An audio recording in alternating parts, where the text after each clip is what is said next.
Hello and welcome to Cult Classic Society. Tim, I wrote this song about you just to let you know that I think you're a great guy and I like doing a podcast with you. This is the podcast where we look at movies, music, television shows, games, and maybe a comic book. We'll get around to that, I think. A comic book. Eventually. But today, we're going to talk about 90s and early noughties ska sensations, Real Big Fish. But first, Tim, how you doing, buddy? I'm doing really good. It's starting to feel like summer in the sense that I'm in a really, really hot flat right now. So I'm feeling the heat, and I think I'm like, I don't know. I'm always weird with summer because, as I think we're always saying in the UK, we're not built for it. No, I mean, our houses are like designed to keep heat in because the winters are they're not harsh. They're not like Canadian harsh, but they can get pretty chilly. And yeah, they were useless in the summer. To be fair, it's pretty grey outside still, but it is quite warm. Yeah, that's the issue. Like, there's no sun, but there's a lot of heat. So yeah, it's I actually don't know how to worse. dress. It's muggy because it's also been raining, so it's like moisture in the air, horrible heat. Anyway, enough about that. You know, when the sun does come out, Tim, you know what I like to do? I like to listen to ska music because ska music is happy and summery. And that's kind of... I tried to line this up with the idea that it might be hot. But, well, we're a couple of weeks recording this before it comes out, so maybe by the time we drop the episode, the sun will be out. And people will go, I like Real Big Fish because the sun's out. So, Tim, had you heard of Real Big Fish? What is your knowledge of these ska punkers? Absolutely nothing. Not at all? You hadn't even heard the name? Haven't even heard of the name. Wow. You are a child, aren't you? They were very big in the 90s and noughties. They did they're kind of along with that wave of bands like Blink-182. They appeared on movie soundtracks. Preliminarily, the big one they appeared on was Basketball. Okay. We'll get to it later, but two of their songs were on the Basketball soundtrack. And in fact, one of them they recorded on the set of Basketball, their video for their song. Wow. So that's pretty cool, right? So they started in 1991, but they weren't actually a ska band then. They were a hard rock band called The Good Old Days. And the only surviving member of that original band is Aaron Barrett, who's the vocalist and guitarist. There's been tons of fucking members of Real Big Fish. Real Big Fish is kind of Aaron with a rotating backing band of other musicians, but there have been some notable Panic ones. at the Disco. A bit, except I think Panic started with the idea that they were a firm four band, whereas I think Real Big Fish have always felt like just Aaron. kept firing everyone. Which is funny because didn't Ryan write the whole first album, and the best album is that first one? Yeah. Actually, he was there he wrote the first two. Then after the third one, he split because Brandon was just taken over. Yeah, Ryan was the talent in that band. Sorry, Brandon. I know you can hold a note, but that's always the king, though. Do you want a fun fact about Panic at the Disco? Sure, Fade. They started as a Blink-182 tribute band or a cover band. Oh, really? Their original thing was they were just doing Blink-182 covers. Yeah. And Mark Hoppus will tell you that. Mark and Travis went on Teens... Have you seen the YouTube videos, like Teens React 2? Yeah. And it's like Teens React to Blink-182. And then they had Blink-182 react to teens reacting to Blink-182. So Mark and Travis were reacting to what the teenagers said. And one of them were like, oh, they're like Panic at the Disco. And Mark stops the video. It's like, no, fuck you. Panic at the Disco are like Blink-182. They started as a Blink-182 tribute band. Yeah, Mark gets a little upset. I can't blame him. Yep. Speaking of which, yeah. All right. So there have been some other notable members of Real Big Fish. There's some ones that stayed around for in excess of 10 years. So you've had a couple of bassists who were... So you had Matt Wong, who was the original bassist, and he stuck around for a good, I think it was about 12 or 13 years. Oh, wow. And then he was replaced by Derek Gibbs, who is the current bassist. And they say they've only had two bassists, both of whom have done really long stretches. John Christensen on trumpet was around for a long time. Dan Regan, who played trombone, was around for a long time. Probably the most notable other member of Real Big Fish, and people still clamber for him to come back, is Scott Kloffenstein, who plays guitar and he sings and he does trumpet. Super popular. On the DVD we watched, he's the one doing the backing vocals and the other guitar and the trumpet. He only left because he was starting a family. He's got young family, didn't want to tour anymore. Their touring is quite hectic. They pretty much constantly tour. And he was just like, I'm going to stay home with my family. And they're like the internet. You look up Real Big Fish, go on Twitter, go wherever. There are people going, "Oh, come back, Scott.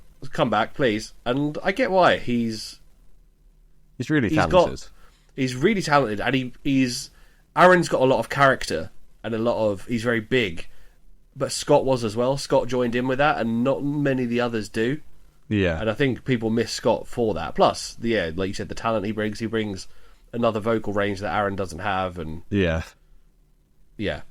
they've released a fuck ton of stuff under the name Real Big Fish.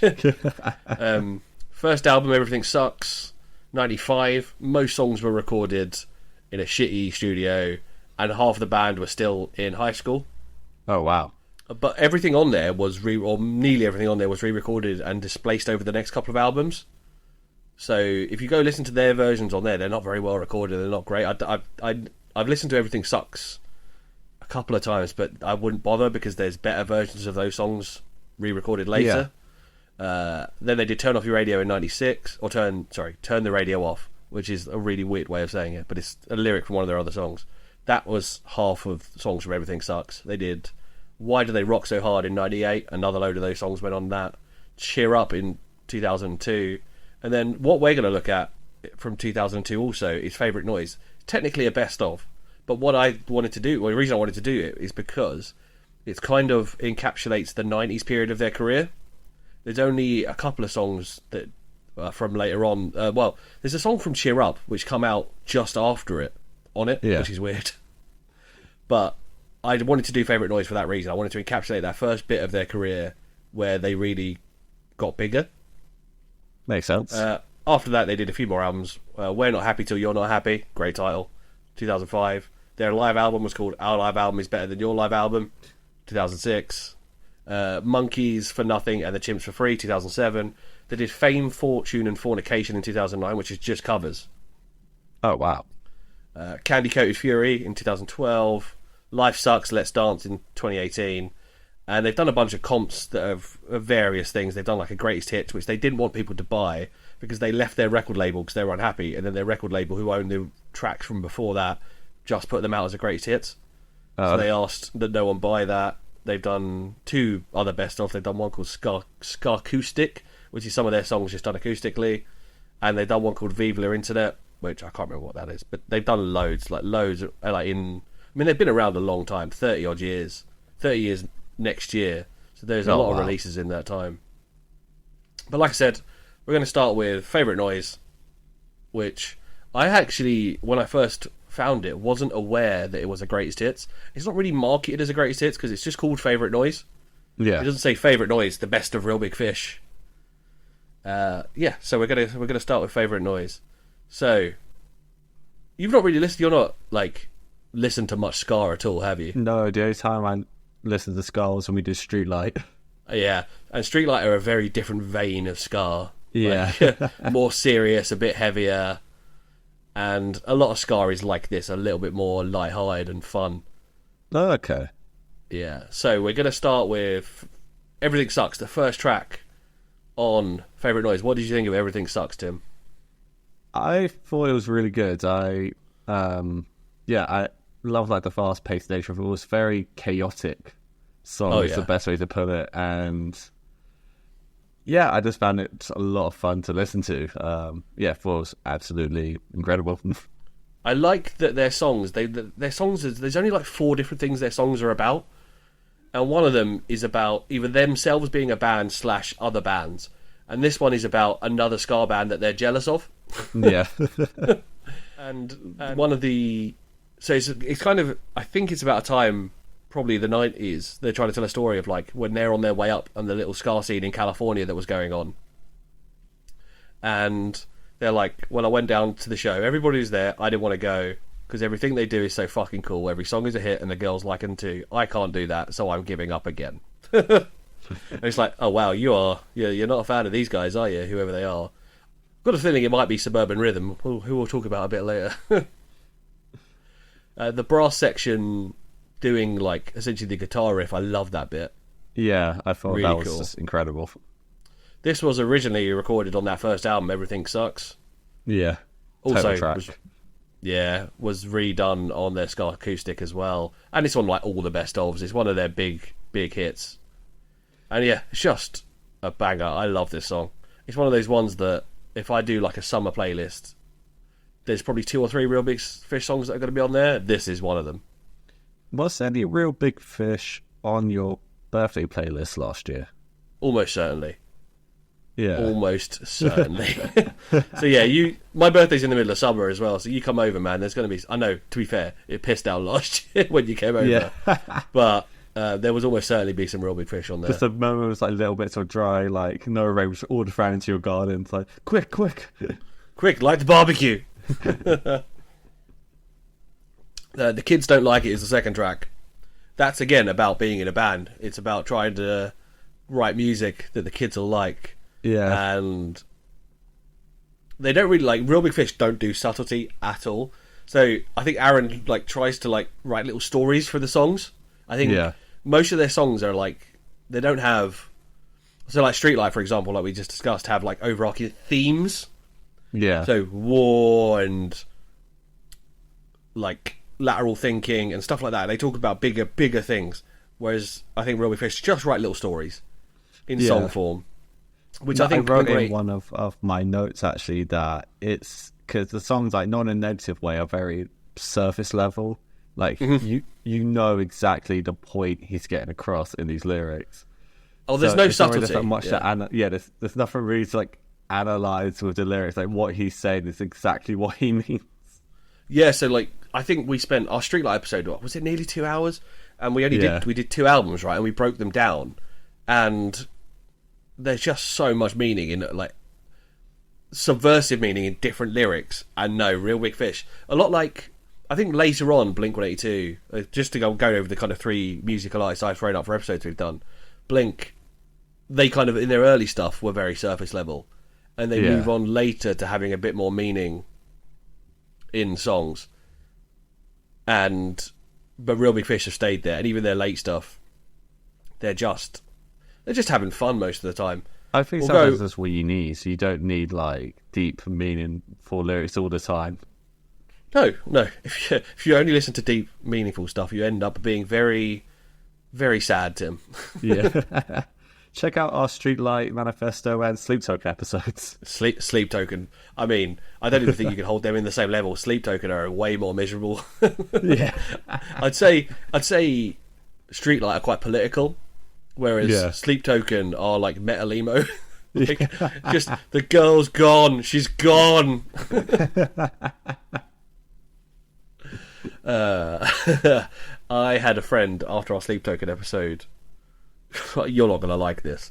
And the fact that I know someone in Sleep Token, if they listen, they're not going to like this either. But I had a friend tell me that their friend, to be fair, it wasn't them, said, I don't like Sleep Token. I call them Tory Radiohead. And I was like, I don't even know what that means, and it sounds insulting. Like... Oh, that's hilarious. They've been called Metal Imagine Dragons, Metal Hosier. They literally like... Tory Radiohead, though, that feels more intense. One of my favourite lines in The Kids Don't Like It is, I just want to be someone. Don't you know we tried to do something new? It may sound real good, but I don't think we're getting through because the kids don't like it. No. Yeah. And having been in a band, Tim, I get that. Like, I mean, the last time I was in a band that performed regularly, I left when I was 28. And by that point, there were already 18-year-old, 19-year-old bands on the scene. Yeah. And their friends would come to the shows, and they just had a glazed look when we played. And I was like, the fuck? Like, what are we doing that's different to what they're doing? And in a way, I don't feel like sometimes Real Big Fish are making a point. They're just not subtle about it. Yeah. And that's the point I think they're trying to make. Like, oh, well, no matter what we do, like, young people aren't necessarily going to like it, are they? Yeah, I mean, because music just changes so much now. Like, because I've been doing my album a day, like, for this whole year. And so I've been, like, trying to get a blend of, like, new music and old music.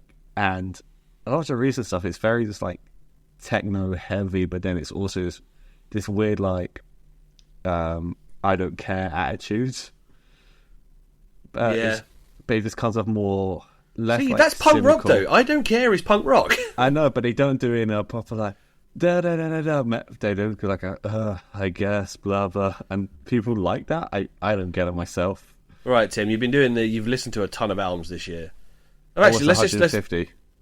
fucking hell, man. Let's just look at the last week. What's the best album you listened to in the last 7 days? Give me a second to get up my list. Because if it isn't a favourite noise, you're doing it wrong.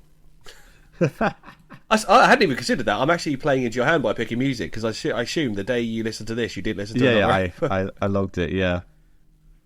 Okay, so we're recording on the 10th right now. It wasn't, but to be fair, it was the rise and fall of Ziggy Stardust. Oh, okay, no, fair enough. Bit of David Bowie, fair enough. I actually can't argue with that. This came second. Good. So it should. We move on to Sell Out. This was another big one. I think this might have even been their first one that had a music video. Oh, sorry. The Kids Don't Like It was on Why Do They Rock So Hard? Yeah. That album. Sell Out. So this was another one that did really well for them. Might have been up until they do a cover, which we'll get to the end. This might have been their biggest release. It did quite well for them. Yeah. So, again, it's just about being in a band. Yeah. And not wanting to sell out to a record company. There's a little story. It flips a bit like Damn It by Blink. It flips the story halfway through. So it starts about someone else selling out and then being like, oh, that's not cool. And then the second half is like, we're selling out. Give us money. It reminded me of a later Bowling for Soup song, actually. Yeah, I mean, again, in the same vein as Bowling for Soup, all of Bowling for Soup songs are pretty happy. Even the ones that are about sad subject matter don't sound that tragic unless you break down the lyrics. So, yeah, I can see why. I mean, Bowling for Soup are on the list. I don't know when we'll get around to that, but they are. So, hang on, let me have a look at my notes. Yeah, so the whole story is, I want to be in a band, I want to be successful, I don't want to work in fast food, which is specifically mentioned. They disagree with people selling out, and then that kind of changes to them selling out, wanting to make money. Yeah. And my favourite bit is it kind of changes the lyrics, but has a similar thing. So I think it's the second one is, you're going to go to the record store, you're going to give them all your money, the radio plays what they want you to hear, they tell me it's cool, I just don't believe it. And then later on, he says, so I signed on to the record company, they say they're going to give me loads of money. If I play what they want you to hear, they tell me it's cool, and I sure believe it. Yeah. It's like they properly changed the dynamic of what they're saying. Going like, hey, selling out isn't cool unless they give you money. Yeah, exactly. And I love the last lines as well. So there's two lines at the end as the song kind of fades out. And it's kind of, I think it's supposed to be maybe a girlfriend speaking to him, saying, baby, don't you sign that paper tonight. She said, but I can't work in fast food all my life. So I don't know if the whole song was meant to be a conversation or whether it's just that end bit, but yeah. I like the last line. Yeah, no, I really like it too. Like, I like the whole song. I think this is like with the moment it's like, okay, everything's really just like starting to click for me. 3 songs in, they've got you. Yeah.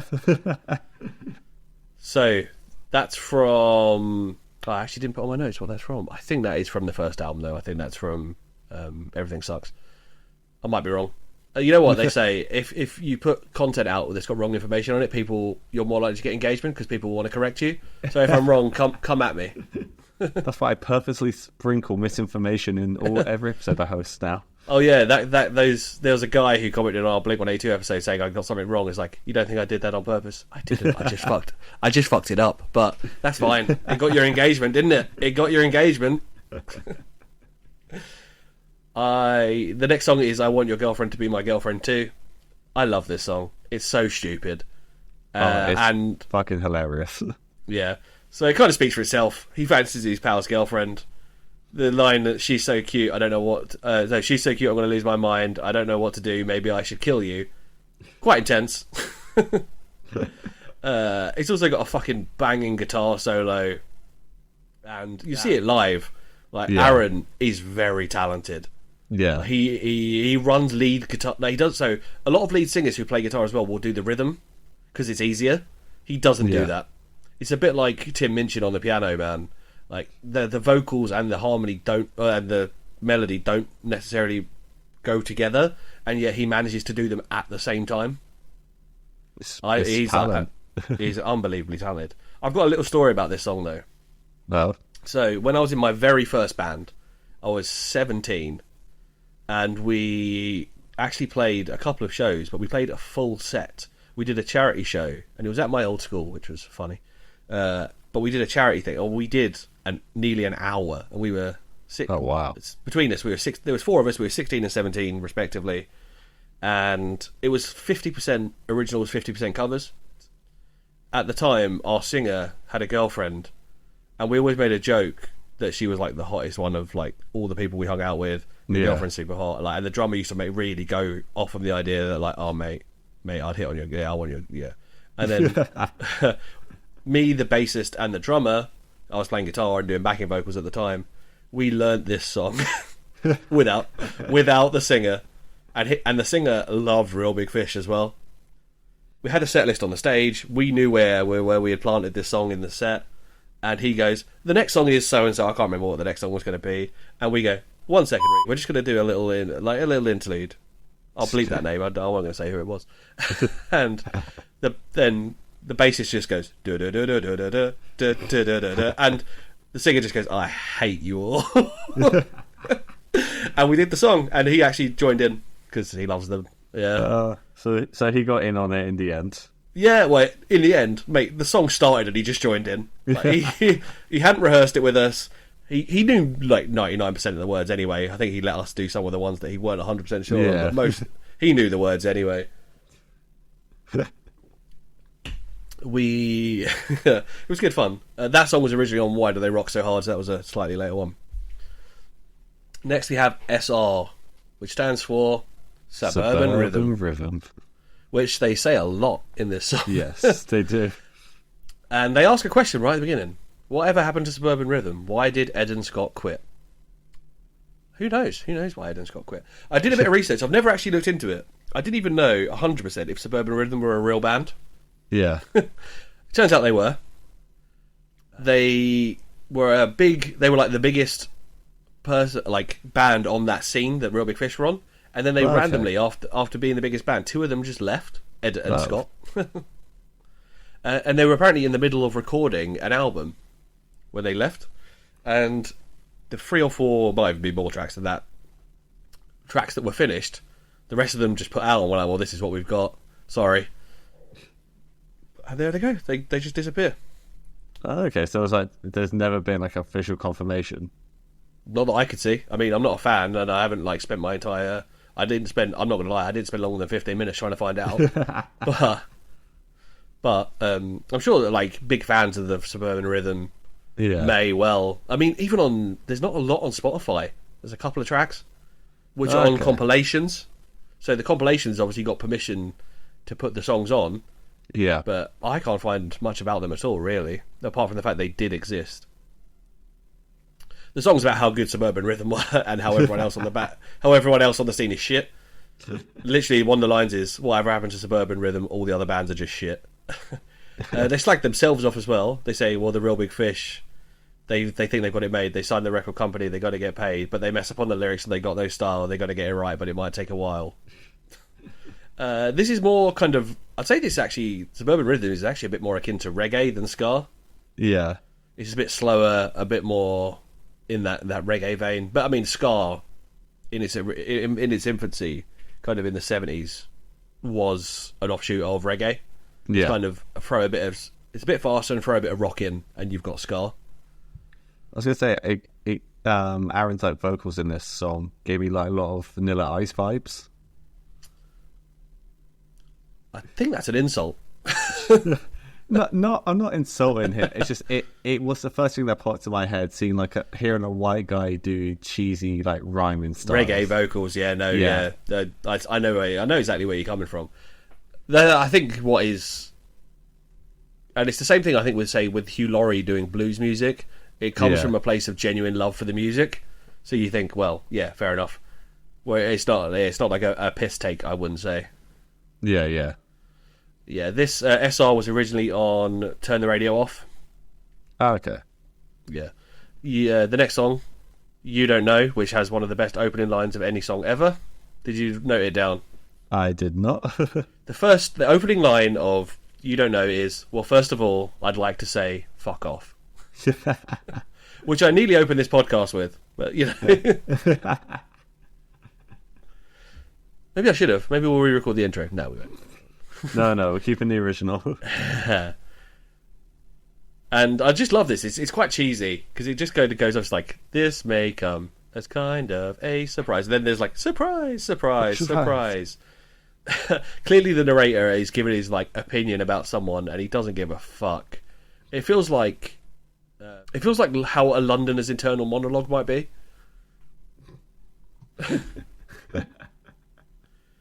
Like, there's a line sort of like, you don't get it. Why don't you go shove your head back up your ass? Don't waste your time. I don't need your opinion. It's like... Very, very London. It feels like, yeah, if you had a happy Londoner, this would still be their internal monologue, because it's a bright and upbeat, but they still hate everyone. Yeah. To say, like, the opening sounds like very punky as well. Like, almost like grungy, punky, like very... It sounded very different to everything that was on the album, like, up to that point. Yeah, this was originally on Why Do They Rock So Hard, so maybe they went down the rockier route for that one. Yeah. So what do you think so far? We're a few tracks in. Have they got you? They got me. It was a note I had much later, but I think I can say now, my thing is, I don't know if it's because it's their best of, just run like all like their biggest like hits at it. It's going like 100 miles per hour and just like not a bit of breathing room.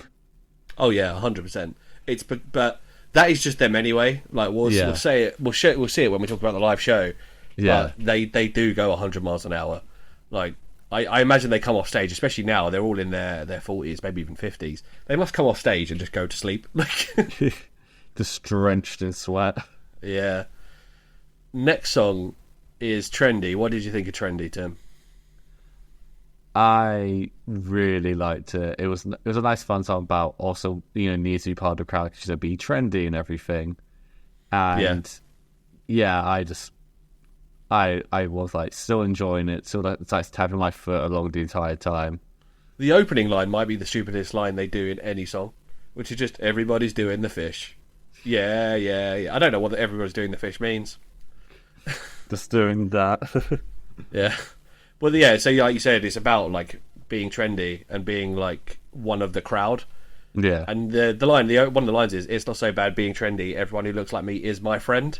Which is kind of growing up as an alternative kid. Me being a punk, you being a goth emo? I don't know what you were. Emo, yeah. Yeah. You know what that means. You go to a show and there's all people who look like you. Yeah. And you kind of feel a bit like calm because everyone's of the same ilk. Yeah, everyone has the same mindset when it comes to this genre that you're in right now. I think that trendy might be the wrong word, though, especially with this being kind of an alt music as well. Although everyone who looked like me was my friend, I wouldn't have ever said we were trendy. Oh, absolutely not. I don't think like our music genres were ever like D1. No, this was originally on Everything Sucks, but it was re-recorded for Turn the Radio Off, and then put on this as well. This is the next track, Somebody Hates Me, is another one of those kind of, oh, just fuck you tracks. Yeah. And it's kind of, I think it's a bit before its time because it kind of encapsulates what like Twitter is like now. Which is like, I just made an enemy of someone I don't know and they're upset about something that I must have done. It's like, well, yeah, fine. Like, go fuck yourself. You shared a different opinion, so now someone hates you. And, well, let's talk about it, Tim. My favourite thing at the minute, especially going on our socials and our Twitter, on the podcast Twitter, just because of the way the algorithms works and stuff, we get a lot of Doctor Who content. Yes. And so much of it is positive, and then so much of the positivity has negativity in the comments. And especially, you've watched the latest episode, right? Oh, of course. Let's just pull the band-aid off. The Doctor kisses a guy, and in this incarnation of the Doctor is a guy, and I saw some like I love clicking on people's profiles when they make hateful comments. I just go, well, yeah, that makes sense. There was like someone was like, I'm never watching Doctor Who again. Clicked on it. It was just someone with like from the deep south of America. It's just like, well, I expected or that. someone with the Union Jack flag on their profile picture. Some gammon flag shagger, yeah. Yeah. Like, it's like the fandom doesn't want you anyway. Go away. No. Like, and also they have Disney money now, so you know. Yeah. And Russell T Davies brought it back in 2005. He is a gay man. Like, what? Go away. And like, also, a male Doctor has kissed another male character before, because I think it was either the 9th or 10th. Kissed Jack. Oh, yeah. So it's happened already. Yes, yeah, the 9th did, didn't he? Yeah. So it's happened. And let's put it out there, of all the Doctors since the revival, the 9th is the least camp. Yeah. I mean, there's Leather Daddy vibes, but he is the least camp. Star icon, okay? Oh, I wish he'd come back. I was just shame he fell out with the BBC. I've never put much energy into listening to Big Finish, which always, when I read it, this is going to circle back. My brain always goes, Big Fish?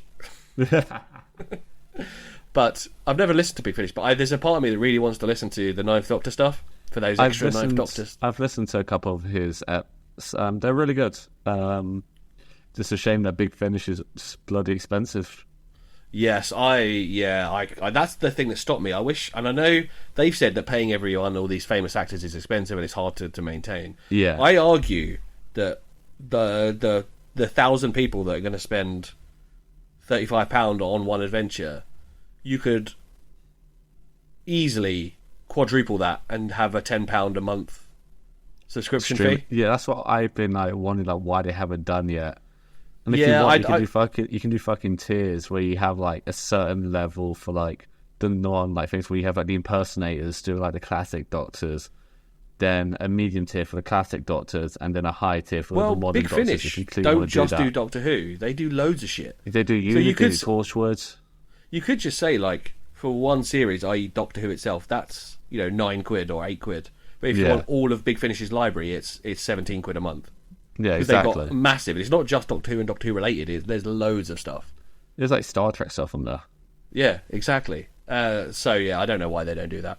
I mean, there's part of me that's well, I'll just pay for the Ninth Doctor ones because they're the ones I want to listen to. But we'll see. Yeah, especially considering it is Eccleston, it's not an impersonator. So yeah, I mean they got ones with David Tennant and Catherine Tate on it as well, which are lovely. I'll have to get around to that. So back on topic. When I was like, how did we get there? It's oh yes, because we were talking about how Twitter is hateful, and then Somebody Hates Me reminds me of that. Yes, Somebody Hates Me is originally on Why Do They Rock So Hard. There's also a nice bit of a bass solo on here. Yes, both Matt and Derek are fantastic bassists. Yeah, nice. Well, it's Scar, man. Scar often has a nice bass solo.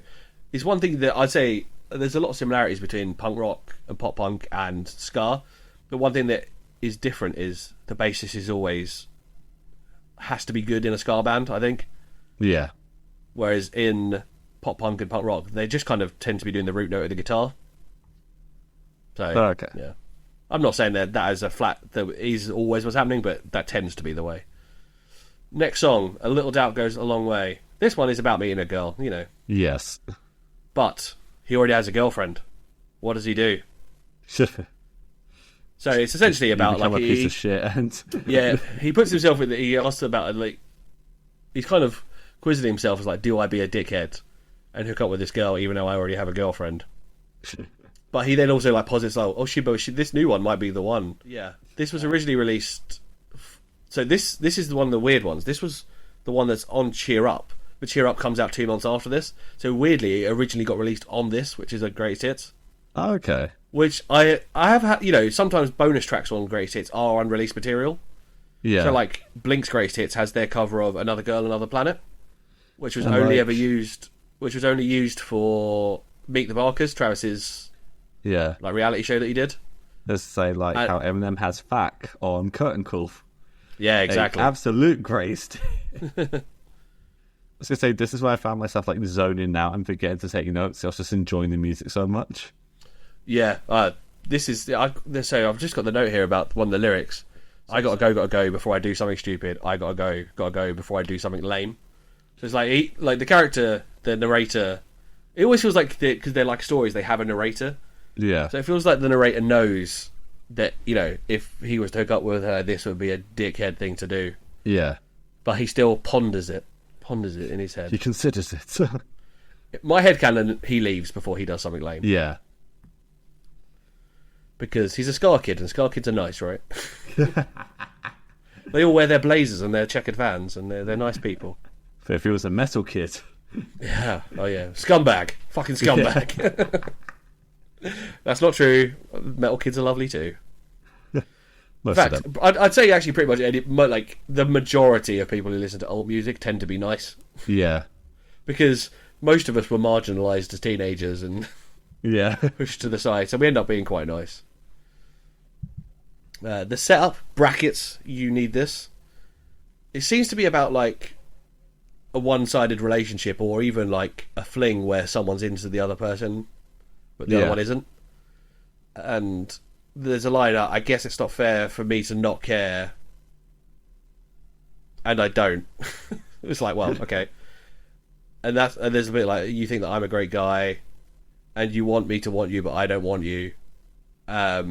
This feels like their most like 90s song as well. It reminds me of things like Two Princes. Yeah, or like Brimful of Asher, maybe. Yeah, I get that. Yeah, this was originally on Why Do They Rock So Hard. I like this song. It's not one of their ones that did super well, and I don't even know if they play it a lot live. But yeah, so it does the rounds. The next song it's a fun song. What? The next song, Tim, the title of it, what did you think was coming? I didn't know what to say. I kind of thought it was going to be about, I don't know, someone, like the narrator, like hooking up with someone who's a massive fan of Snoop Dogg. So yeah, the next song is called Snoop Dogg Baby. And actually, this is where the title for the album Turn the Radio Off comes from, because there's a line there where he just says, turn the radio off. And yeah, I think that's where they kind of come back and got the album title from. I'm not sure actually what it's about, because it's so weird. Other than like, I took it as comparing a girl breaking his heart to Snoop Dogg lyrics. Maybe, yeah. I think some of it's about, like, again, about people not liking them as a band, though. Yeah. It was a weird one. I don't really have much to say about this one, because it just sounded so all over the place lyrically. Yeah, they kind of... There's a bit where he's like, I don't want to be a star. I was just like, oh, you're saying like you don't want to be like as famous as Snoop Dogg? I don't know. Yeah, it was a weird one. It's very one of those like ones about being in a band. There's one that's not on this that they released later that we'll talk about on the live one. Yeah. Which it reminds me a bit of that in terms of like what it's about, but I'm not sure. This was one of their original ones from Everything Sucks when they were teenagers. And then was re-recorded for Turn the Radio Off. Oh, okay. So next song, She's Famous Now. Now there was a rumour going around on the scene that Aaron was going out with Gwen Stefani. Oh, wow. So they come through the same thing, no doubt, came up with Real Big Fish at the same time on the Scar scene. Yeah. So I don't know how much you know about No Doubt, excluding Don't Speak. But they were a Scar band. Okay. So the only thing people seem to know about No Doubt is Don't Speak, which is a big, epic, kind of rock ballad. But actually, they were a Scar band for like the first 2 or 3 albums, and they toured with Real Big Fish. Okay. And so Aaron even jokes on tour now. It's like, this is about my affair with Gwen Stefani, and he just goes with it. But so I think this song was written after No Doubt released Don't Speak and went massive, and now he jokes about this a lot, like how he had a girl but now she's famous, and it's I think it's very tongue in cheek anyway. So literally the line is like, she used to be my girl but now she's famous. She used to be so sweet but now there are boys at her feet. She used to be my girl but now she's famous. And there's also she's just like me, just not as ugly. Yeah, yeah. Well, if it's about Gwen Stefani, that's definitely true. Yeah. Then there's a bit that, just for the record, she got the deal. It's a joke. Yeah. Like, and it's about this rumor that went around about him being going out with Gwen Stefani for a while when they were still, before No Doubt were famous. So I think it was written as a joke. Actually, I can't be sure. He doesn't talk a lot about the lyrics outside of his jokes. Yeah. I'll say this though: the guitar solo feels like a throwback hair metal solo. Oh, absolutely! I thought it was incredible. And again, originally on Why Do They Rock So Hard? So throwing in those rockier elements. Yeah, they're rocking so hard. Yes. Now the next track, Beer. This might be their most famous song. I think it might be the most listened to on Spotify. That's it. I feel like I've heard it before. So this one was on Basketball. That makes sense. Yeah, but it's also it makes its way on anything that's kind of 90s, early 2000s nostalgia. This kind of song can creep up. It's one of their most popular songs. It's about a breakup, obviously. Yeah. And about his solution to being dumped is to go drink beer. Yeah. The logical choice. Me and my friend Reeve have spoke about getting the lyrics from this tattooed on us. I think I'll have myself a beer. Like matching tattoos. So me and my friend Connor have got 3 lyrics tattooed on us, both of us. And me and Reeve have been talking about getting a matching tattoo for 15 years and we still haven't done it. We will.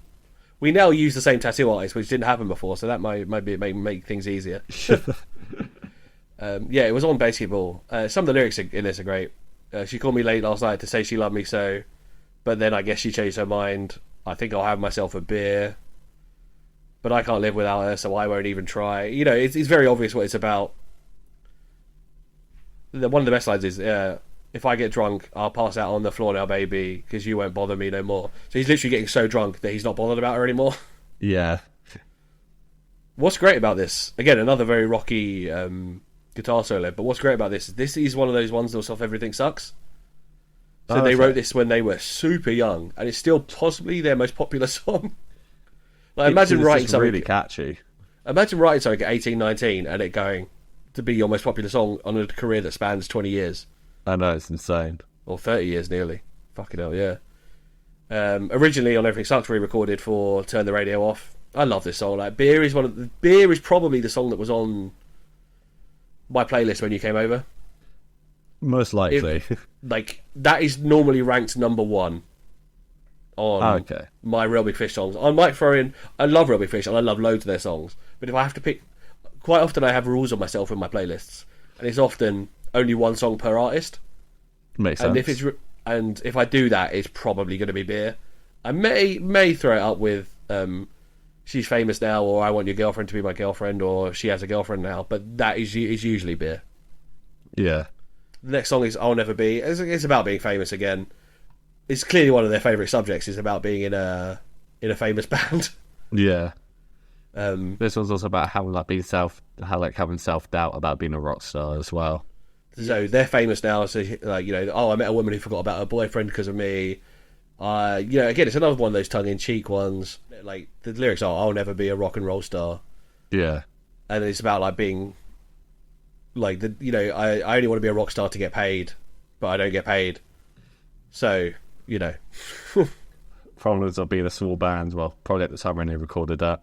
Yeah, I mean, even when they tour over here a lot, but they don't do the biggest venues. They're 2,000 people, 3,000 people. They'll sell it out. They do the O2 Academies or some shit. Yeah, I mean, wherever I saw them in the Astoria before it closed down. The Astoria held the upstairs of Astoria, I think, held about 4,000, and that was sold out. Yeah. But that was in their height. That was the mid 2000s. Yeah. So I don't know, when did I last see them? I can't remember, but it was definitely in a much smaller room with about 2,000 people, like the Forum or something like that, or like you say, the O2 Academy in Islington. I think it was actually. I think it was the Academy, the upstairs room, which is bigger. I think it was that room, which I think is 2,000 people. Last time I went there, I saw Punk Rock Factory, who are very good. Oh, nice. They do exclusively covers in punk rock fashion, and their albums are all themed. So they've done a Disney album, Just a Movies album. Nice. Pop covers. Yeah, they're very good. That was originally one of the ones they recorded on Everything Sucks, so they weren't even famous when they recorded that. Yeah. But then they put it on Turn the Radio Off. Now, the next one, I didn't know if this was going to be controversial or not. Well, she has a girlfriend now. Yeah, I don't think it is. It feels like there might... No, but there's a bit towards the end where he's essentially willing to transition for her. The thing is, I've known someone who has said that to a lesbian. He was like, he got super drunk and was like, well, that's what I think. She's lesbian, so he was like, I'll even cut my dick off for you. We like dragged him away, like, we apologise. So one of my best friends through my teens and 20s was a gay girl, and she had boys say shit like that to her, which is why, to me, this sometimes now feels controversial, because it was horrible to hear it. Yeah. But the song in itself is just a joke. Yeah. It's about, literally, she has a girlfriend now. It's about a girl leaving him for another girl. The female vocalist on this, by the way, is Monique Powell from Say Ferris, who are another ska band, known for doing a cover of Come On Eileen that went... It was on... Have you seen the film, is it 10 Things I Hate About You? Yes. So at the end, there's a band playing. Like, an actual band are in the film. That's Say Ferris. Yeah. Oh, okay. And they do their cover of Come On Eileen. Oh, nice. Yeah, that's them. The song outlines a breakup. A girl meets him for another girl. She says she found someone who's going to hold her hand. She says she found someone who's going to understand. She don't need nobody to be her man. She don't need nobody to be her man. She has a girlfriend now. I mean, I enjoyed it. I found it hilarious. It is funny, isn't it? It gets so chaotic towards the end. I think the only reason I thought it might be controversial is because my head does, like you said, relate it to dickheads. Yeah. Because they're like, Real Big Fish are doing it in a very tongue-in-cheek way. They're being silly. Whereas I've heard dickheads say really horrible things to gay girls. Yeah. So the bit we're talking about that you kind of compared it to, that I think, is the breakdown towards the end of the song. Yeah. It says, well, I never thought it would end like this. Just because I've got no tits. I'll shave my legs, I'll wear a bra, I'll even cut my penis off for you. And then the girl says, oh, that's so sweet. Yeah. So, I've seen Real Big Fish a ton of times. And they're quite often supported by another band that I really like, a Manchester outfit called Sonic Boom 6, who are kind of punk rock, ska, but also throw in like reggae and hip hop. They're quite a mixed band. They've actually got an album called The Rough Guide to Genre Terrorism. You've mentioned that before. Yes, I have, yeah. And Layla there's two vocalists. One of them's Layla, she's a girl. So when they support Real Big Fish, Layla comes out to do this song. She does the girl vocals. So if it's not Layla, it's just the backing vocalist puts on, as we'll see later, puts on a higher pitched vocals. But Layla comes out to do it, and she's got the thickest Manc accent. So she's like, "Oh, that's so sweet." It's brilliant. You'll find it on YouTube. You can find Layla K doing this song with Real Big Fish. It's been like, when they tour Europe and the UK, quite often SB6 do most of the tour with them. So Layla's done this song a ton of times. Amazing. Yeah, this is originally on Turn the Radio Off as well. This is a brilliant song. I love She's Got a Girl. She has a girlfriend now. It's a great song. This is one of the four that would probably rotate on my... If I limit myself to one per artist, this could be one of them. And the last one, I mean, there's not much to say about it. It's a cover of Take On Me. It's a really good cover. Classic. Yeah, I think it's better than the original. I would be inclined to agree, to be honest. This was recorded for Basketball. So this was literally recorded for Basketball. The video is them on the Basketball arena from the film, the Matt Stone, Trey Parker film, the South Park guys. They also then put it on Why Do They Rock So Hard? Because it's their song. Why would they also include it on an album? And that's it. That is Favourite Noise, Tim. What do you think? It's a really good album. I had a lot of fun listening to it. I think my problem was I just had a lot of issues taking notes, because it's a really fun listen. I just found it hard to pull specific things out to go, yes, that's for that song, that for that song, that lyric, because it all just meshed together so well. It is one thing I'll say about Real Big Fish, right? They've got about 4 different subject matters, and that's all they talk about. Yeah. And they stick very heavily to their ska sound. Yeah. So I don't think, apart from the occasional very rocky solo, they don't divert much. Yeah. So I can see why, when you sit it down, you could literally sit down and be like, that would just fly by you, and nothing would necessarily stand out as sounding different. That's not a bad thing. I think they do, I think they're the best at what they do, which is kind of this cheesy, rocky ska music. Yeah. There's only a couple of other bands in that genre, but they are the best. Like, I'd say Less Than Jake can kind of fall in that bracket and a few others, but I think Real Big Fish do it best. Don't get me wrong, I love Less Than Jake as well. Yeah. But I think I prefer Real Big Fish. We probably will cover Less Than Jake at some point. I do like Less Than Jake. So we're going to move on. Oh, so let's see. What was your favourite track on that? I think probably either Somebody Hates Me or She Has a Girlfriend Now. I love that that's your favourite. So, we're going to go on to Real Big Fish live in concert. 2009 DVD, but it is on YouTube, we found out. I really thought I was going to have to buy like a £15 copy of this. Watch it, do notes, and then send it to you. But no, it's on YouTube. On the official Real Big Fish YouTube as well. They've put it up. Yeah. Which is cool. Mostly because no one buys DVDs anymore, I suppose. And also they can then make money from the YouTube ads, because there are fucking ads on this, I'll tell you that too. So, Real Big Fish live in concert from 2009. Any song that... We'll mention it. Any song that's on Favourite Noise we won't really talk about very much unless they do something different with it. Makes but sense, we'll just say it was there. Yeah. The reason it's there because it's part of their big repertoire. It's on a great hits, you know. So they open with Sell Out. There's a little skit at the beginning where they're chatting. Not really much worth talking about, but they open with Sell Out. And immediately you kind of get the... Ska gigs are the best, man. We need to go to a ska gig. Everyone's dancing. Like, there's a pit, but the pit's a skanking pit. So they're not pushing each other. They're just dancing around in a circle. It's beautiful. And almost immediately you get the vibe of this gig. They literally come out and just open with a banger. Everyone gets in the mood. Set Out is a great option to start with, I think. My first note here was Aaron looks like the honky tonk man. Aaron does look like the honky tonk man. I was going to ask you what you thought about his look. So he's got long sideburns and his hair slicked back. Yeah. As the honky tonk man would say. But he almost always wears like Hawaiian shirts as well. He has a cracking Hawaiian shirt.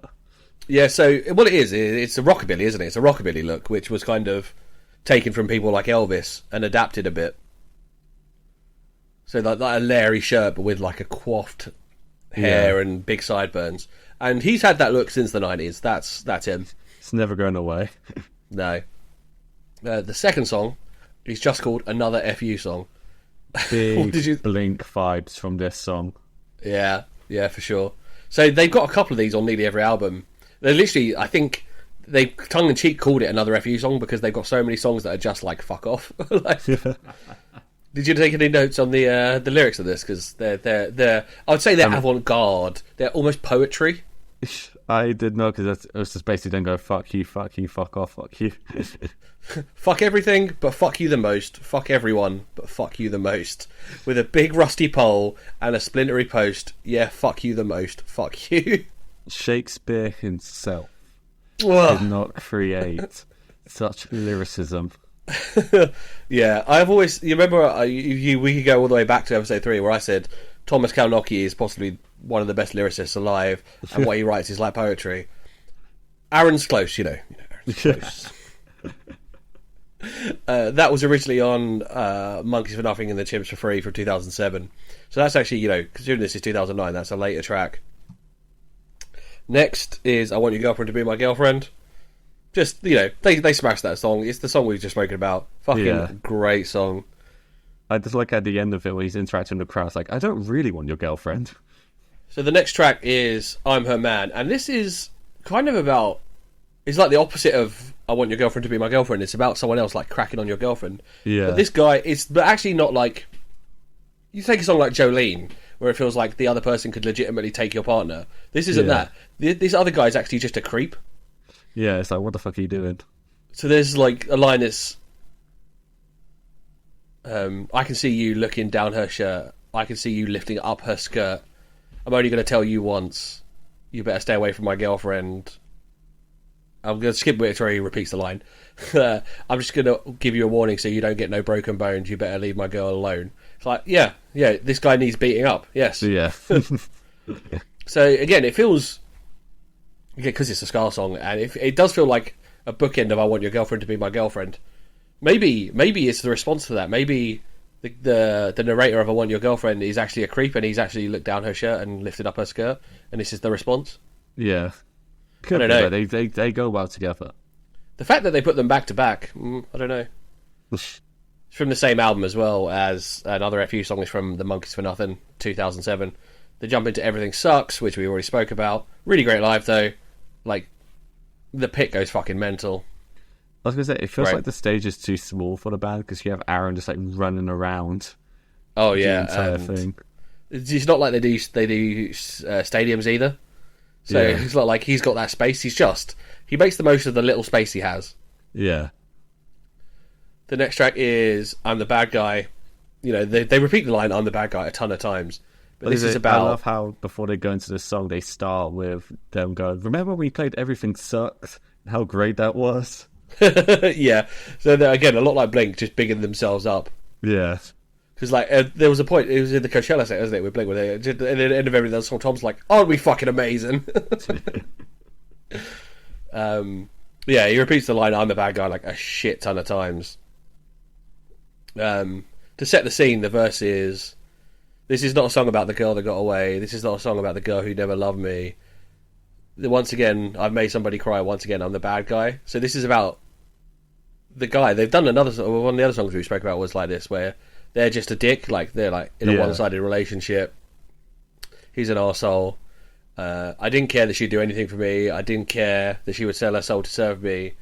And as the tears fall from the corners of her eyes, I walked away because I'm the bad guy. It's like, yeah. You are an arsehole. There's a really nice like switch up in the middle for the solo that makes the song sound like a completely different song. There's like a switch up in the middle before the solo. Oh, yes. So that the whole tone of the song like changes. So there's like checkpoints on the YouTube video. So I had to see like, oh, is this a new song that I'm listening to now? No. They're quite good at that, I think. They're quite good at making the middle section feel differently. Whether they change it to like, it feels like the main bulk of the song is always that ska style, and then sometimes they'll do like a hard rock or a reggae style breakdown. Yeah. Yeah, they often throw those in. That's their song's originally from We're Not Happy Till You're Not Happy, which is a 2005 one. So a couple of years after, or 3 years after Favourite Noise. No, okay. Yeah, so this is one that, again, I think regularly is still in their rotation, Bad Guy. Kiss Me Deadly, next. This song is literally about having a shit day.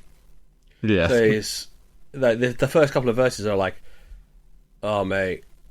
It kind of reminds me of Blink as well. Like, they're like, oh, I went to a party and I didn't hook up. I got in a fight. I went to a party. I didn't get laid. You know, I had to borrow money from my friend's dad or something. And then it goes down later on. He's like, and then I met someone and we started dancing. He's like, I don't know what I like, but I know I like dancing with you. Kiss me once, kiss me twice, kiss me deadly. It's like, okay. So he's like, that really reminds me of early Blink, where it's like songs like Going Away to College and stuff like that, where they tell a story about they don't do very well. You know, they've had a shit day and then something nice happens. Yeah. And it's like a little story. Yeah. We then jump to She Has a Girlfriend Now, where, as you saw, Scott does the female vocals. Yeah. Just in a much higher pitch. Also, Aaron's legs was just flailing about when he's like performing. Oh yeah, he could do like the bends in his knees, like it's incredible. Again, he's got to be 40 odd at this point, and he's just doing like high kicks while doing a guitar solo. Yeah. Like, I mean, I am in my mid-30s, and I'm like, the idea of doing that is making me feel tired. The next song is a cover, actually. It's the Authority song. So Fame, Fortune, and Fornication is all covers. Yeah. This is a cover of a John Mellencamp song. I've never heard the original, if I'm honest with you. It's kind of, I think it's kind of based on I Fought the Law by The Clash. They do repeat the line I Fought the Law later on in it. But there's an earlier line that says, when I fight authority, authority always wins. So it's very much in that same vein of I Fought the Law by The Clash. That's it. I thought like, oh wow, so this is just a rip-off of I Fought the Law and the Law won. And then they say the actual lyrics. I'm like, interesting. So it's a reference song? Like, it was weird. I think Mellencamp is just making, he's kind of paying ode to that song. Yeah. I mean, it's an anti-authority song, isn't it? It's an anti-police song, you know. Yeah. Yeah. The next song is Good Thing. It's another breakup song. The best way I could describe the song, it was like a poppy version of Nirvana. It is very poppy, isn't it? You're right. I've never really put the Nirvana name, but I can see where you're coming from for sure. It just reminded me of the like I think it was just because the guitar is something like really heavy, like the solo to so it's like Teen Spirit. Oh yeah, I see where you're coming from. Yeah, like the they've already heaviness made that of link. that guitar and then like the poppy vibe just like meshed together. Yeah. So the lines that I noted down here for kind of why I think it's a breakup song is like, you know, we got a good thing going, and I don't want to see it end. Are these the good days? And I've heard so much about the go with the heartbreak that I can't live without. You know, it's another breakup song. It's from Cheer Up. Again, it fits well within Real Big Fish's like 4 things they sing about. Yeah. Now, the next song. Your guts. Your Guts, I Hate Them. Yes. It's actually, so the full title is Your Guts, I Hate Them in brackets, but I think on the YouTube they just call it Your Guts. It's another one of their fuck off songs. Yeah. And it's how I open this podcast as well. Yes.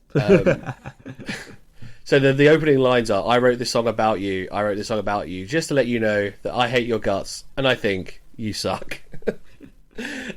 Which are fucking great lyrics. I don't know who it's about, whether it's actually about anyone. No subtlety again. No subtlety at all. And I'll be honest, there's a few people in my life that I know, if I wrote a song about them, this would be it. Because I wouldn't want to make it serious and angsty. I'd just be like, straight up, I wrote a song about you, just to let you know that you suck. The end is fucking epic as well. It like builds up to this crescendo. Yeah. And it's like, this is your song. Congratulations. You're the inspiration. I hate you so much. I hope you fucking die. At the end of it, after the song's done, he goes, ha ha, funny song. Or is it? I love Aaron. Yeah, I don't know who it's about. I don't know if it's about an ex-member of the band or someone he knows or whatever. Or even if it's about anyone. Or whether he's just like, I want to write a song as if I really hate someone. That's from You're Not Happy Till... We're Not Happy Till You're Not Happy from 2005. Now, this next song really hits home for me. Don't Start a Band? Don't Start a Band. Because, Tim, you've tried to do some music. How hard is it to get people to listen, to come to your shit? And it's the same with like promoting wrestling like I do. Like, no matter how good the thing is you're doing, yeah, it's so hard to get someone invested. And I feel like that song is kind of about this. Yeah. As a wise wrestler named TK Cooper once told me, people don't care about the journey, they only care about the finished result. I mean, we're both fans of the Attitude Era podcast, right? And How To Wrestling. And there's a thing that Kevin said in one episode. I think he said it to Joe in How To. And it really stuck with me. And it sticks with me producing wrestling. It sticks with me with art stuff. He said he had friends that didn't actually like the wrestling itself. They like the entrances and they like the finishes. Yeah. And that's like, kind of, in a lot of ways, the least of the craft. Yeah, you're missing like the biggest part of it. But it's the crescendos, right? It's the big finish. And a big finish actually doesn't mean nothing if the story sucks. Exactly. So it's like, yeah. And I don't know why that sticks with me, but it sticks with me like in a lot of creative things. It's like, wow, okay. How do you invest people in that middle? Yeah. Really difficult. So yeah, some of the lyrics are, don't start a band, nobody wants to hear, nobody understands. I hate to ruin the magic, I hate to kill the dream. But once you've been behind the scenes, you'll know just what I mean. Like, he goes straight in on this. He's like, there must have been a time where he fucking loathed that his job, that something must have happened. I mean, it's from a 2005, which I don't know, I think that's still before they'd fallen out fully with that record label. Yeah. But maybe it wasn't, maybe they had already started. Well, the crash started to form at that point.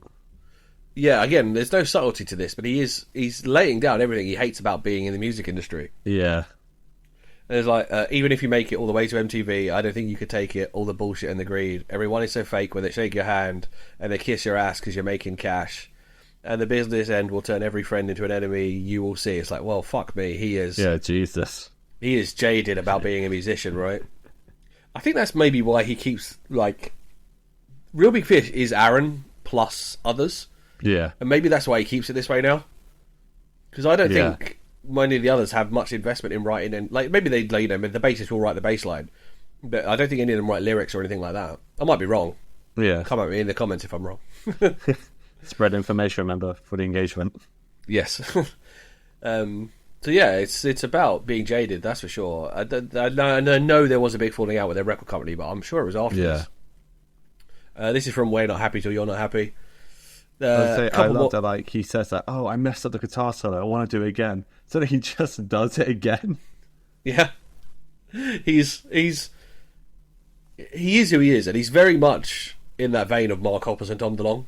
Yeah. He is, and I think it's kind of telling of that time as well, because Billy Joe from Green Day used to be a bit like it, although he's serious up, and like the guys from Less Than Jake and Sum 41, they love to have a laugh. Yeah. But it's from that, what I would call it like the Jackass era, where skate punk and stupidity and stuff like Jackass kind of came together. Yeah. And everyone just wanted to fuck around. And I think they really kind of encapsulate that vibe. For sure. Yeah, I agree.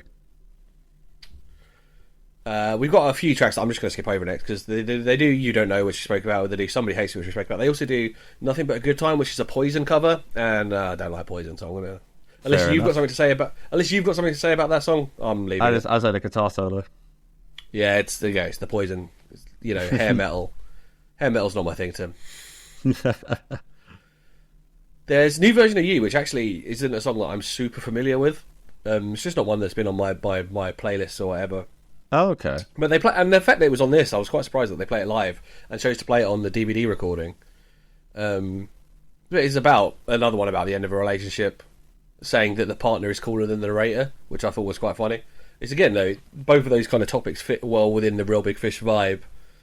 You say you're becoming a better person, one that isn't so lame. You're becoming a better person, but I don't feel the same. It's like, oh yeah, there you go. I think we've all had friends that do that. They try to be cooler.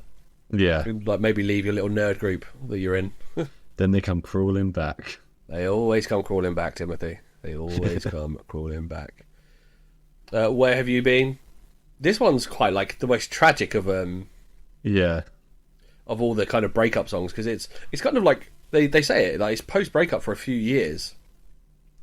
So it's about his ex trying to get back with him. It's like, you called me up last night in tears to say you missed me after all these years. I'm like, years is a fucking long time.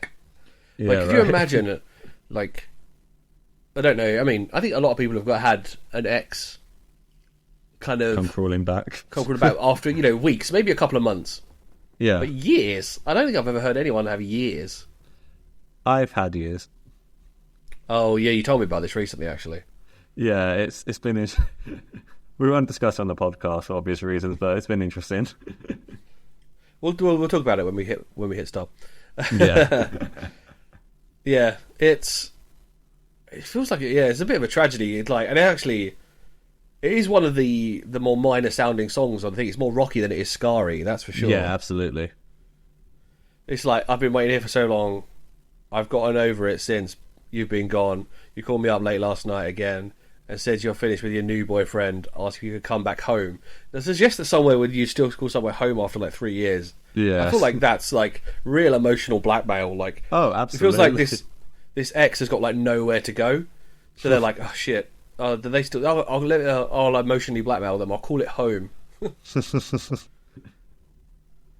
Nah, fuck this person. If this person tried to call me, I'd be like, you go fuck yourself. Exactly. And if yeah, this is from Cheer Up as well, 2002. So just after Favourite Noise. Now, Beer, they start with an interesting fake out for Beer, don't they? Oh, yeah. They do a song about our favourite alcoholic beverage, tequila. And they actually do tequila.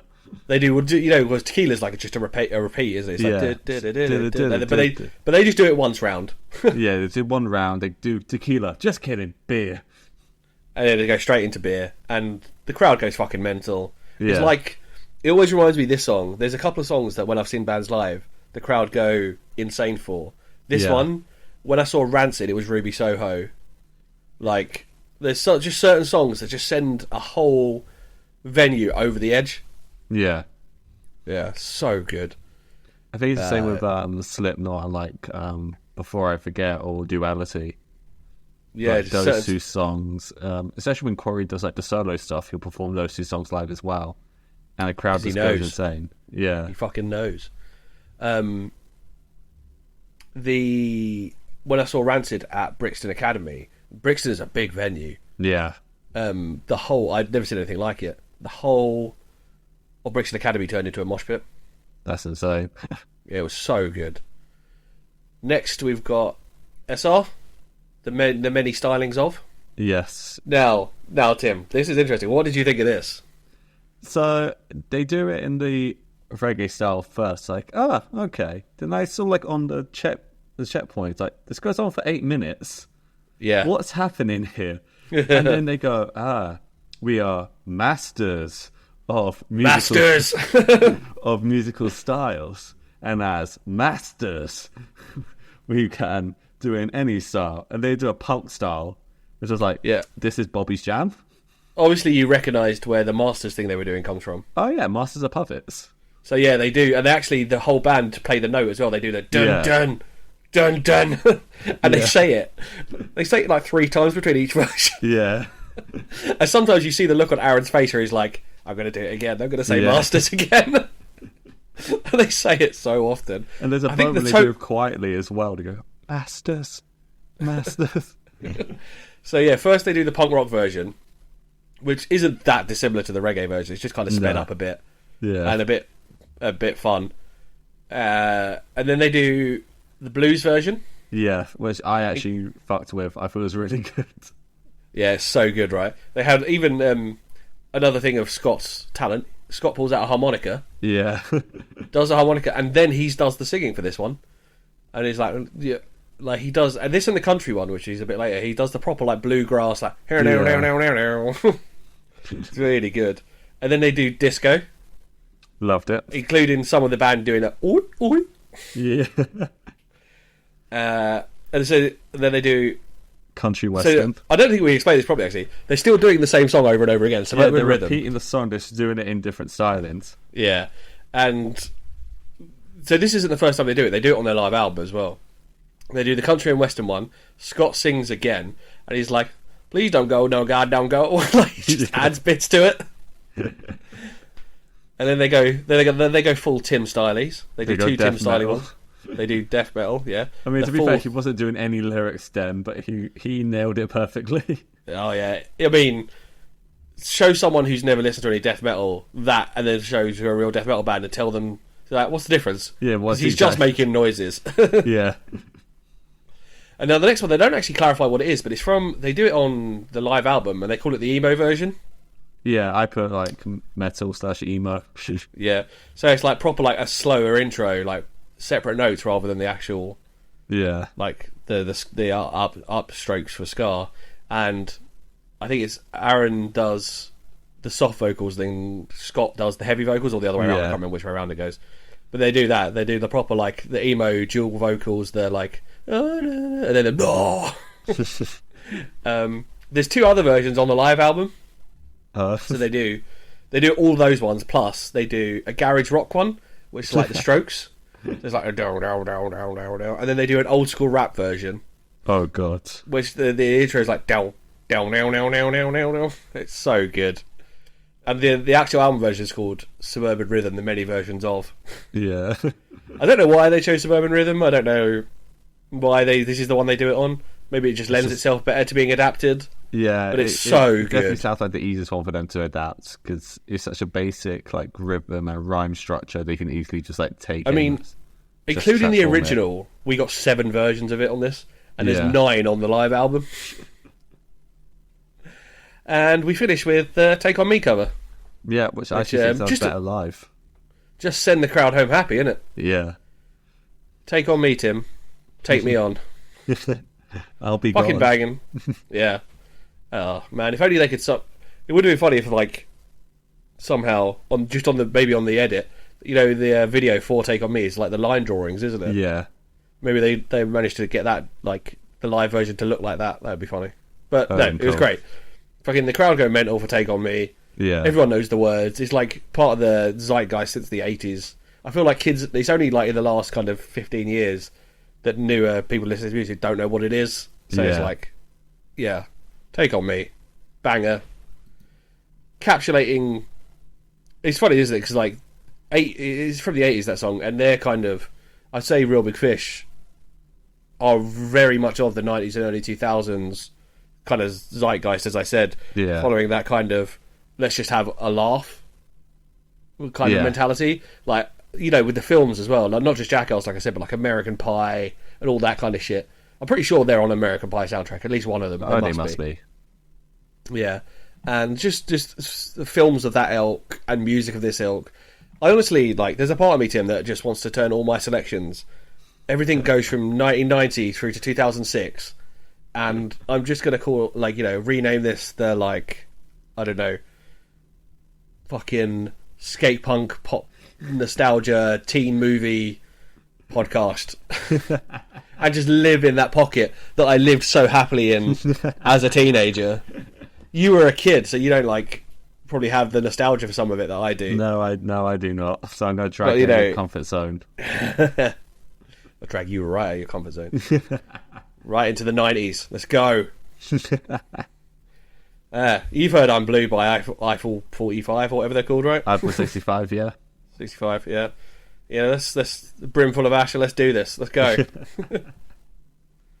Yeah, cool. So, overall opinions on Real Big Fish and the album and the live videos and love it. Love the energy. Just love the chaotic nature of all of it. Just absolutely fantastic from start to finish. And I know you like a bit of comedy music as well. And I wouldn't say they're a comedy band, but they definitely are funny.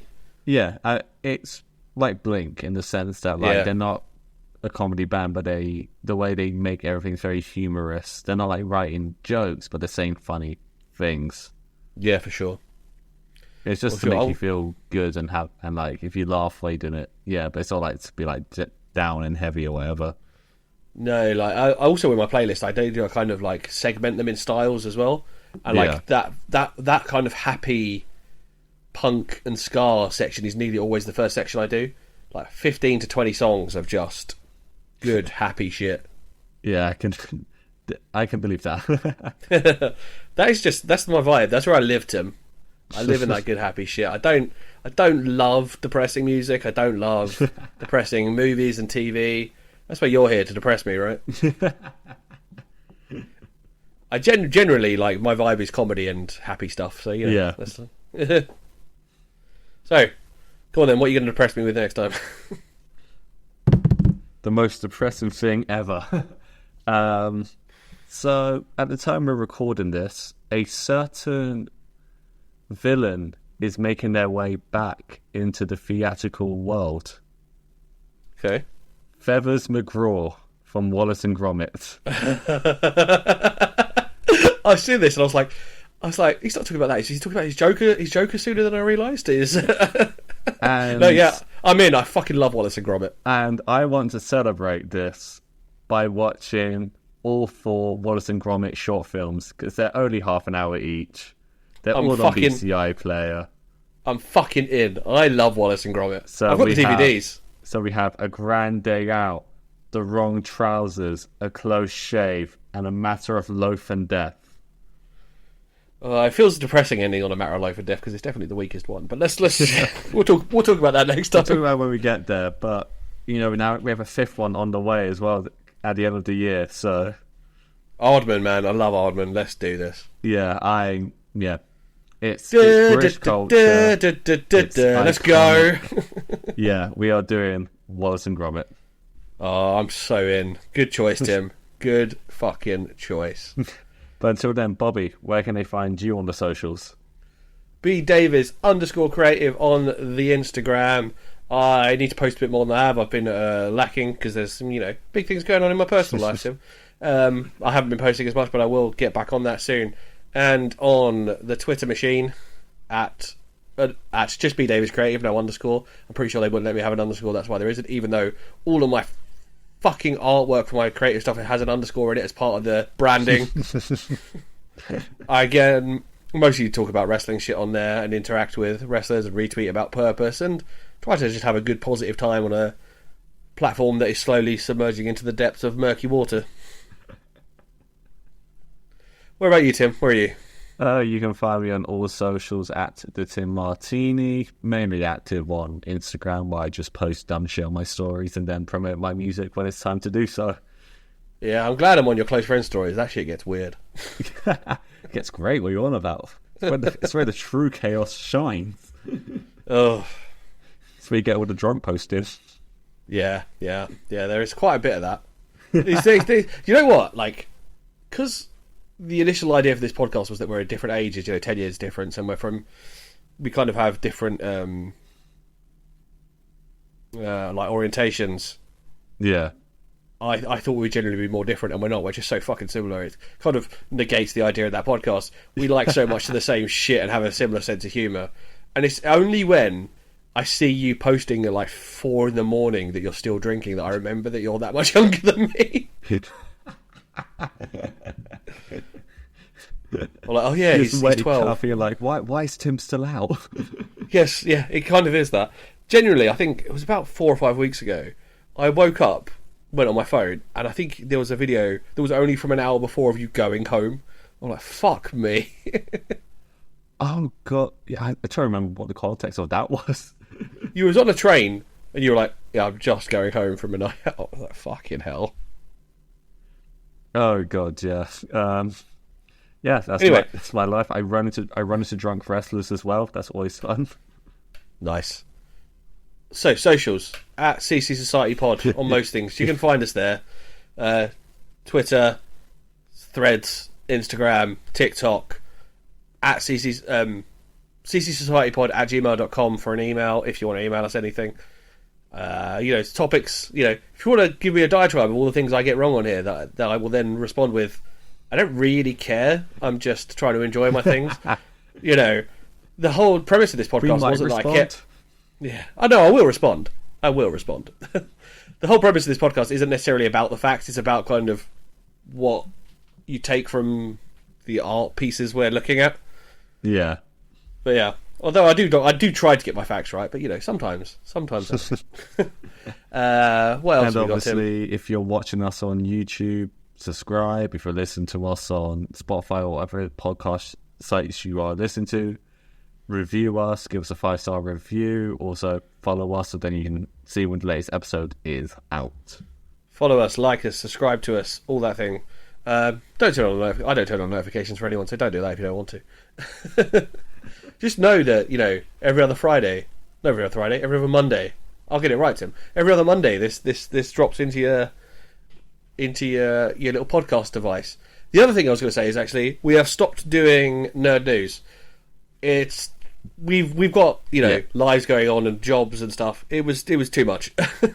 We enjoyed it, but committing to doing more content was a bit much at that point. Maybe we'll bring back something else later. Maybe we'll bring back nerd news. But just for now, just be grateful that we're giving you the main episodes. This shit's free. Exactly. You can follow us on Facebook as well. And if you want to hit us on Reddit, I don't know. We're on everything. Just find us on everything. I think there's a 5-second delay, but thank God it's come at the end of the episode. Good. Fucking internet. And with that, I've been Tim Martini. Tim, I've got a really important question. Whatever happened to Suburban Rhythm? Tim, why did Ed and Scott quit? I must know. I know. I'm going to do more than 15 minutes of research to find out. Thanks. We'll see you guys. Last of all, I'd like to say fuck off.